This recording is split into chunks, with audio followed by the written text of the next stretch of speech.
Hi guys! Welcome to my channel! So ngayon, magluluto tayo ng isda ulit. Puro isda lang kinakain ko guys, promise. Yan, so nilagyan natin ng bawang, luya, sibuyas. As of now, wala pa akong mga measurement talaga sa mga niluluto ko. Yes, tansya-tansya lang guys. Tapos kamatis. Basta itong mga ito lang, hindi ko siya tinitipid. Kasi yun yung isa sa mga nagbibigay ng pangpalasa sa mga kinakain ko. 1 cup ng tubig. Tapos mamaya dadagdagan ko pa ito, onion powder, garlic powder pala yung una ko nilagay, paprika, tapos turmeric, tapos yung kanina, kalimutan ko na yun.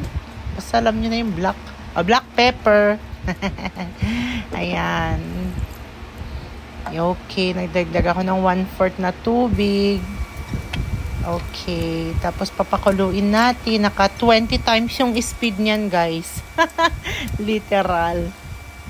Okay, then pagkatapos niyan, talagang gagawin ko dyan ay, kita nyo naman, dinuduro ko yung mga kamatis para ma-absorb ng sabaw, yung lasa ng kamatis.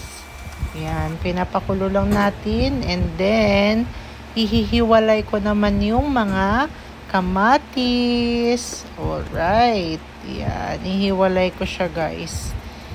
Kasi mamaya, pag nahiwalay ko na, tatanggalin ko yung mga luya, yung mga bawang, kasi hindi ko kinakain yun, hindi ko kayang kainin. Pero yung mga kamatis na nadurog at saka sibuyas na overcook na talaga siya, kinakain ko yun. Okay? Guys, okay lang mambash. Okay lang yan. Di naman ako na ano. Kung ano man yung comment ninyo, ayan, okay lang sa akin. Pero wala talagang asin tong niluluto ko. Ayan. Meron akong 3 klase ng isda dito. Yung una ko nilagay, yung tuna. Tapos, yung pangalawa, yung kunig, favorite namin. Then, yung pangatlo, yung blue marlin. Ito palang niluluto ko, guys, is usually lunch up to dinner ko na to. Ayan. So, yung dinner ko, dadagdagan ko na lang ng gulay kasi pagtanghali, naubos ko yung gulay na nilalagay ko. Tapos, naglagay ako ng stock ng broccoli. Ayan, yung pinaka parang stem niya yung hawakan. Tapos nakalimutan kong maglagay ng bago sana ilagay yung fish, nailagay ko na sana tong lemon. Pero nakalimutan ko. Kaya, it's not too late, ihabol natin.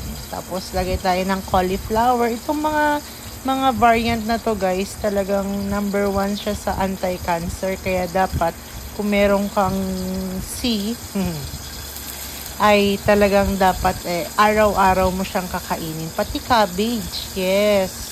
Yan, lalo purple. Ang mahal ng kilo niyan guys, 280, promise.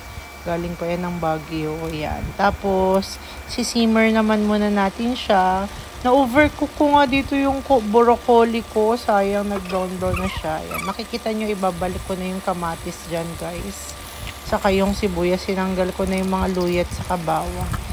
Ayan, medyo na-overcook ko lang, nasad ako kasi na-overcook ko yung broccoli dyan. Ayan, pagkatapos niyan guys ay simmer lang natin ng konti ulit. And then, tapos na tayo. Ayan, ayan na siya. Hindi ganun karami yung sabaw niya. Walang asin yan guys. Ayan. Okay. So, yung mga seasoning naman na nilagay ko is healthy naman yun.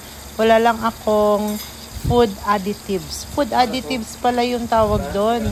Yan. So, walang mga MSG, magic syrup, food additives palang tawag doon. I stand to be corrected.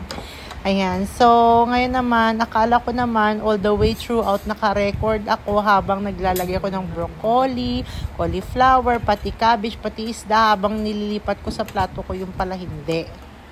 Kaya, ganyan na lang resulta. Tara, kain!